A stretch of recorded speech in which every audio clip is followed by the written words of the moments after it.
Vous savez, Batman depuis petit, ça a toujours été un personnage que j'ai admiré. Hein, pour moi, ça a toujours été comme une sorte d'ange gardien. Et je pense qu'au niveau de l'univers, il n'y a pas grand monde qui peut me tester. Et aujourd'hui, j'aimerais vous parler d'un film qui m'a marqué. J'aimerais vous parler de Batman et Robin. Je crois que j'ai jeté un froid. C'était une blague, c'était une blague. Mais oh, mais revenez. Aujourd'hui, j'aimerais vous parler d'un film qui m'a marqué et qui m'a un peu traumatisé aussi. J'aimerais vous parler de Batman Under the Red Hood.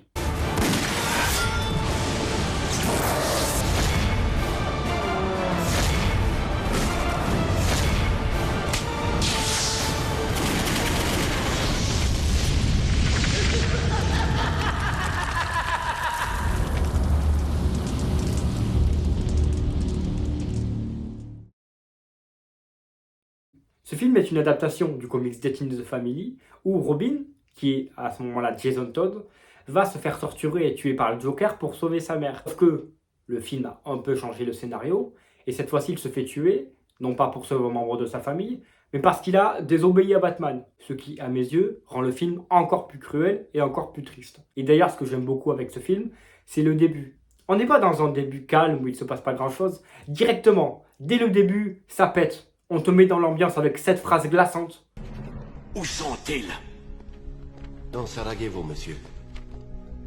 Et il détient les garçons. Vient la scène la plus traumatisante, mais également la meilleure du film. Celle où Robin se fait torturer et où est en train de mourir à petit feu. Je préviens, cette scène-là, elle n'est pas pour les enfants. Et honnêtement, ce n'est pas un film à mettre à ton enfant de 3 ans parce qu'il aime bien Batman. Il va falloir attendre un peu, hein, parce que sinon il va être traumatisé pendant 3 semaines. Non, non, vraiment, c'est une scène horrible. Ou B? Le coup droit? Ou bien le revers?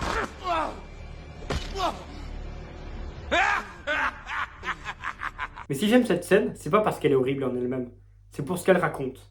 La violence pour la violence, ça n'a pas vraiment d'utilité. Mais quand ça raconte quelque chose, là c'est différent. Là, on ne te dit pas il est en train de mourir, on te le montre. Et pour moi, c'est encore plus glaçant. Parce que dans le comics, certes, on le voit en train de se faire battre, mais ce sont que des dessins, donc on ne peut pas vraiment l'imaginer. Alors que là, ça se déroule sous nos yeux, dès le début du film. C'est brillant. Jason Todd ne se fait pas tuer pour rien. Il montre à quel point Gotham City est dangereux et à quel point la moindre erreur d'inattention peut être fatale. On te montre Jason Todd ressuscité, sans au début savoir que c'est lui et sans au début savoir pourquoi, avec des méthodes beaucoup plus brutales que son maître. Là où Batman se contente de casser des gueules, lui, il tue simplement. Voilà, il n'a pas de limite.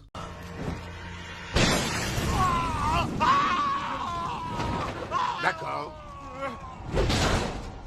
C'est quoi le message? Il ne met pas fin à Davy uniquement parce qu'il en a envie. Il le fait parce qu'il considère de son point de vue que c'est la meilleure solution et que les méthodes de Batman ne sont pas assez strictes. Et c'est ça que j'aime énormément dans ce film, c'est qu'il y a deux points de vue et il n'y en a pas une qui est meilleure que l'autre. Jason pense que pour éradiquer le crime, il faut littéralement tuer tout le monde. Batman pense que si tu tues tout le monde, ça fait toi-même un criminel. Là où Jason a raison, c'est qu'effectivement, si tu ne tues pas les criminels, il y aura toujours des bandits, il y aura toujours des malfrats. Et Batman pense aussi que si tu te laisses aller une seule fois et que tu tues un malfrat, c'est terminé, tu en deviendras un toi aussi. Et que donc par conséquent, la boucle ne s'arrêtera jamais. Parce que c'est indirectement la morale de Batman qui a tué Jason. Si Batman aurait tué le Joker dès le départ, Jason ne se serait pas fait assassiner. Mais s'il ne se serait pas fait assassiner, il n'aurait pas eu cette morale de se dire qu'il faut littéralement buter tout le monde. Ce qui rend la morale de Jason encore plus triste, c'est qu'on sait d'où il vient. Le film, tout au long de son histoire, nous montre des flashbacks. On va nous montrer la première fois où Batman rencontre Jason, la première fois où il part en mission. On te montre que Jason est littéralement comme tous les enfants du monde. Il veut devenir un super-héros. Il veut se battre contre les criminels et il pense que Batman sera toujours là pour le protéger. Un rêve qui a été brisé par le Joker qui lui-même a été brisé par Batman autrefois. Et ce triangle Batman, Jason, Joker sera, du début à la fin, le principal du film. On va voir un Batman qui va enquêter avec Nightwing pour essayer de découvrir qui est Jason.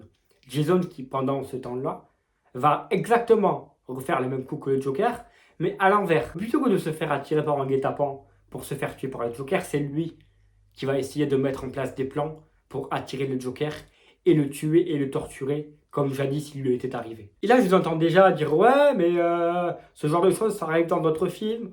Si c'est pour ça qu'il est incroyable, il n'est pas si génial que ça. » Le plot twist n'arrive et on ne le découvre qu'à la fin du film. Littéralement, tout le scénar du film ne consistait qu'à une seule chose et était le plan de Red Hood, à savoir tuer et kidnapper le Joker en le piégeant. Bien compris. Bien sûr, j'avais plusieurs plans d'action, mais le but final était de pousser Black Mask dans ses derniers retranchements et le forcer à te contacter.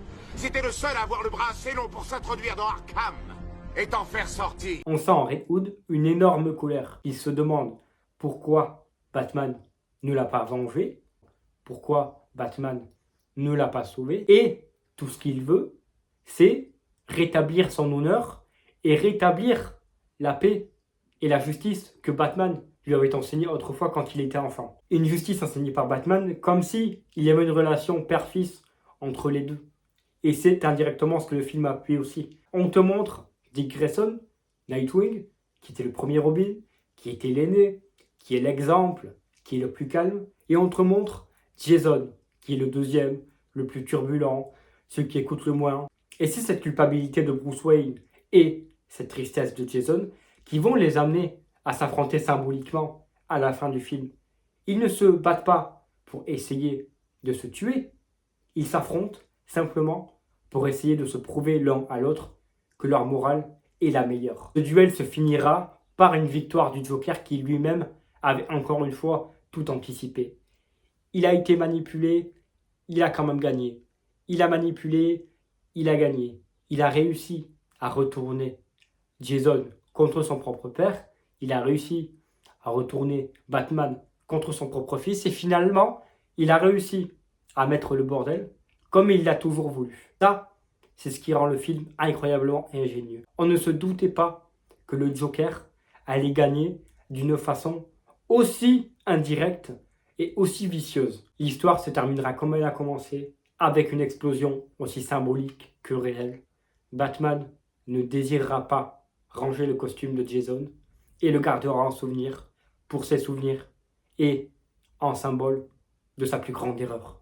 C'est pour tout ça que Batman Under the Red Hood est mon film Batman préféré.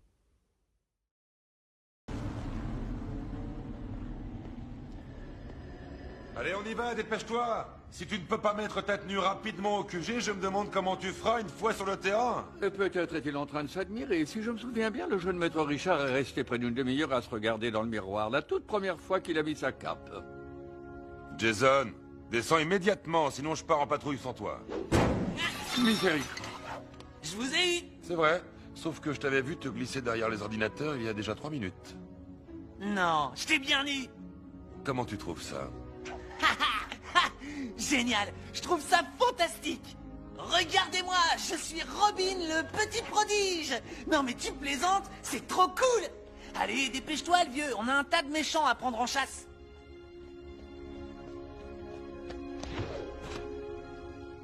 C'est le plus beau jour de toute ma vie.